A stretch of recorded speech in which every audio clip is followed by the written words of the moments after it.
యుద్ధం మిగిలే ఉన్నది ఆర్మూరులోన, సిద్ధం గమ్మన్నాడు మన రాకేశల్లా.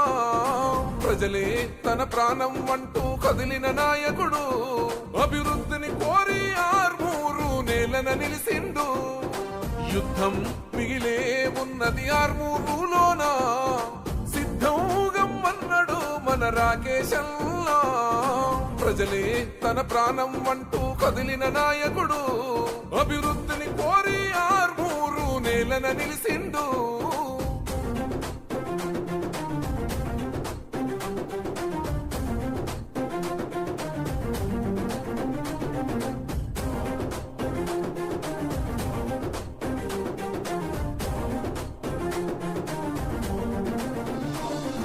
లంకాపూరు గడ్డ మీద ఓ పొద్దై పొడిసిండు, కన్ను మూసిన తల్లిని చూసి కొలత చెందినాడు.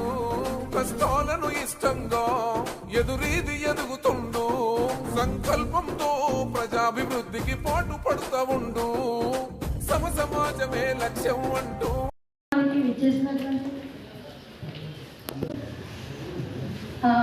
ఈ చెక్కులను తీసుకోవడానికి వచ్చినటువంటి లబ్ధిదారులందరికీ నా యొక్క ధన్యవాదాలు.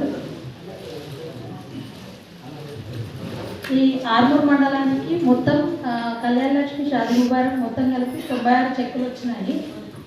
ఈరోజు గౌరవ ఎమ్మెల్యే గారి చేతుల మీదుగా మీరు ఒక 2 నిమిషాలు మాట్లాడుతారు. కళ్యాణ లక్ష్మి షాదీ ముబారక్ లబ్ధిదారులందరికీ మరియు ఈరోజు వేదిక అధికారులు కావచ్చు, పాత్రికేయ మిత్రులు కావచ్చు, నన్ను జరిపించిన భారతీయ జనతా పార్టీ నాయకులు కావచ్చు, ప్రత్యేకంగా అందరికీ నాయకులు నమస్కారం. ఈ షాదీ ముబారక్ అండ్ కళ్యాణ లక్ష్మి చెక్కులు ఇంతకుముందు కూడా చెప్పడం జరిగింది. ఇది ప్రభుత్వం ఏ ప్రభుత్వమైనా అలాగే ఈ ప్రభుత్వం ఉన్న ఇంకొక ప్రభుత్వం నడిచే కార్యక్రమం కాబట్టి ప్రజలు ఎవరైనా చెప్తే మోసపోకూడదు. దీనికి మీకు ఎందుకు చెప్తానంటే ఇంతకుముందు కూడా చెప్తారు, ఇది కాంగ్రెస్ ప్రభుత్వం పెట్టిన స్కీమ్ కాదు. ఇంతకుముందు మాజీ ముఖ్యమంత్రి పెద్ద ఆయన గౌరవనీయుడు కల్వకుంట్ల చంద్రశేఖరరావు గారు పేద ప్రజల పట్ల ప్రేమతోని పెట్టాడు.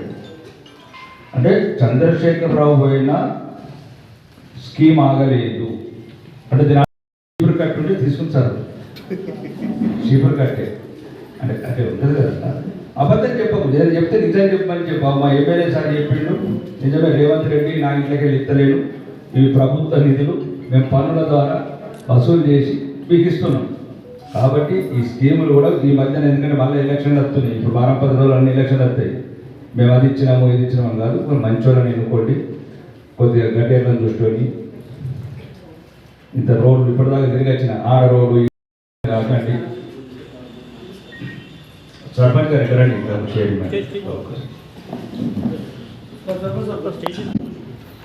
ఈరోజు చెక్కుల కంటే ఇంపార్టెంట్ మీకు చెప్పిపోదామని వచ్చినాయి. చెక్కులు రాకుండా ఇస్తారు, రాకుండా ఇస్తారు.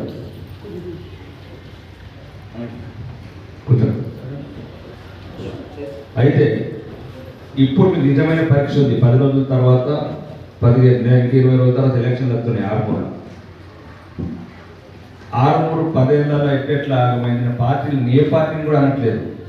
మీరు మళ్ళా లేదు పేద ప్రజల భూములు కబ్జా చేసుకుని షెటర్ చేసుకుని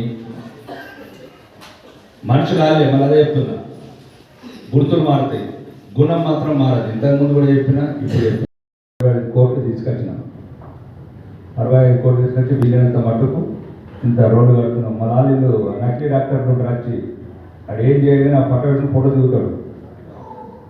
మీరు గెలిపించిన ఎమ్మెల్యే నేను, మీరు ఓట్లేసి గెలిపించిన ఎమ్మెల్యే నేను.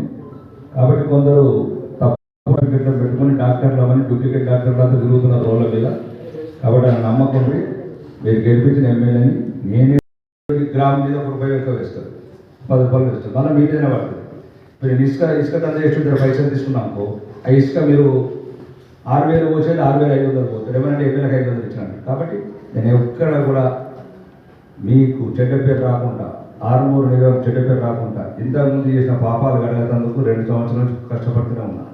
నేను మళ్ళీ ఎప్పుడే చెప్తాను, దయచేసి నేను నా పార్టీ నీ పార్టీ ఏ పార్టీ అన్నట్టు ఒక్కసారి ఆలోచించండి. వచ్చే ఎన్నికలలో కులం చూడకండి, గుణం చూడండి. అటు మీ గురించి పనికొస్తాడా, మీ గురించి ఏడుస్తాడా, మిమ్మల్ని హాస్పిటల్కి ఉండబోతాడా, మీకు ఏదైనా కష్టం వస్తే మున్సిపల్ ఆఫీస్ ఉండబోతాడా, ఏదైనా ఇంటి ముంగట ఉంటే స్ట్రీట్ లైట్ పెట్టిస్తాడా, ఏదైనా దొంగలు పడకుండా ఏదైనా జాగ్రత్తలు తీసుకుంటాడా, ఇట్లా ఆలోచించండి. తాగే నీళ్ళు, ఇంత డ్రైనేజ్, ఇంత స్ట్రీట్ లైట్, ఇంత భద్రత, దొంగతనాలు అవి ఇవి లేకుండా, గొడవలు లేకుండా, రెచ్చగొట్టకుండా ఇవన్నీ చూసుకోండి. మళ్ళీ లాస్ట్ మూమెంట్ పైసలు అవి ఇవి చూసి మోసపోతున్నాం. 500 రూపాయలు అడిగితే ఇస్తే నేను తీసుకోవద్దు, తీసుకొని నీ ఇష్టం, మీ ఆత్మసాక్షిగా పక్కన పెడుతున్నా. కానీ తీసుకుని 500 రూపాయలు ఏం చేయకూడదు, తిన్నా పోతుంది, ఉన్నా పోతుంది. కానీ 5 ఏళ్ళ దాకా మాత్రం మన మీద కదా నెక్తాడు. కాబట్టి మంచి వ్యక్తులని, కొద్దిగా నాకు సహకరించిన వాళ్ళని, నన్ను కుల మతాలకు అతీతంగా ఎన్నుకోండి. మోసపోతుంటే కోసపడుతుంది. మళ్ళీ 5 ఏళ్ళ దాకా దొరకడు మీకు. ఆరుగురు ఇప్పటికీ బాగా ఖరాబ్ అయిపోయింది. మళ్ళీ ఈసారి మళ్ళీ 30 మందిని గెలిపిస్తారు అనుకో.